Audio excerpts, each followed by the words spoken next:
Hello बोलो। Hello hello.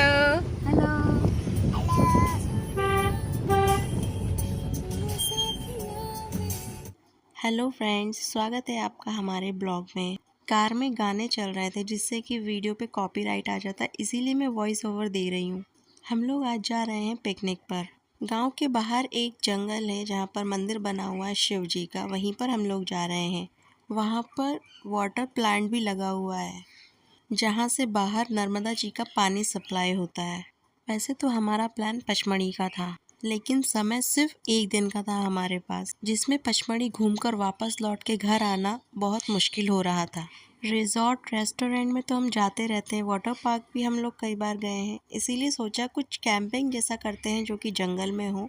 Camping proper नहीं हो लेकिन थोड़ा सा टच मिल जाए बस, इसीलिए तो पचमढ़ी का प्लान बनाया था। लेकिन फिर वहाँ पर भी समय के अभाव की वजह से नहीं जा सके, तो सोचा हम जंगल जाते हैं। इसीलिए हम लोग जंगल आए और वहाँ पर हमने दाल बाटी बनाई। यहाँ आप देख सकते हैं कृषिव ने भी बराबर की भागीदारी दी है काम में। वैसे मज़ा तो बहुत आया नर्मदा जी के किनारे पे ये बाटी सेकने में और दाल बनाने में। यहाँ पर आप देख सकते हैं छोटू किस तरीके से अपने फेस को कवर करके बाटी सेक रही है, क्योंकि उसका ट्रीटमेंट चल रहा है और फेस जल रहा था बहुत ज़्यादा। मैं तो खड़े भी नहीं हो पा रही थी, फिर भी इन लोगों ने जैसे तैसे करके ये बाटी सेकी। हमारे साथ ये अनुराग भी गया था जिसने बहुत हेल्प करी। अगर ये नहीं होता तो हम बाटी सेक ही नहीं पाते। काम किसी को नहीं आता है, लेकिन जब ऐसी जगह पे जाओ तो अपने आप सब हो जाता है। सभी लोगों ने थोड़ा थोड़ा किया और हमारी दाल बाटी बनके रेडी हो गई थी। वैसे जहाँ हम गए थे काफ़ी अच्छी जगह थी, काफ़ी घना जंगल था, साइड से नर्मदा जी की नदी दिखाई दे रही थी और साइड में वाटर प्लांट भी लगा हुआ था।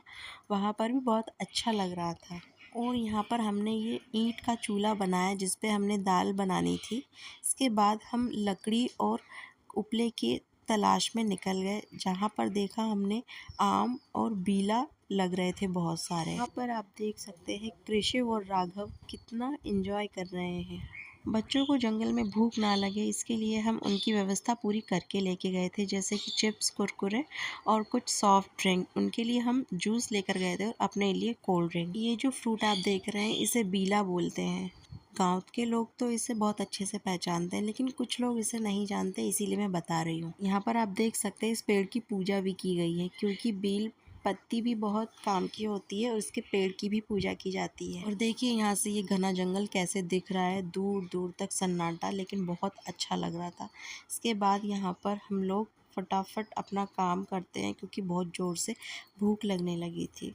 फिर हमने जैसे तैसे करके ये आधी कच्ची आधी पक्की बाटी सेकी, लेकिन अच्छी लग रही थी, ज़्यादा कच्ची भी नहीं थी। इसके बाद मैंने दाल में छौंक दी, जिसमें सभी ने अपना अपना थोड़ा थोड़ा ज्ञान दिया और ऐसे हमारी बीरबल की दाल बनके तैयार हो गई। सब कुछ तो मैं बता ही चुकी हूँ, आप बस इस वीडियो को देखिए अब।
इसके बाद हम घर आ गए थे। घर आने के बाद काफ़ी थक गए थे तो सो गए थे। सोने के बाद जब शाम को उठे तो रात हो चुकी थी, मतलब 8 बज गए थे। इसके बाद देखो यहाँ पर कृषिव और राघव कैसे मस्ती कर रहे हैं, एक दूसरे के साथ ऐसे खेलते हैं कि आप देखेंगे तो ऐसा लगेगा जैसे ये एक दूसरे की भाषा को बहुत अच्छे से समझ रहे हैं, लेकिन हम नहीं समझ पाते हैं अफ़सोस की बात, क्योंकि ना कृषिव ठीक से बात कर पाता है और राघव तो बात ही नहीं करता है।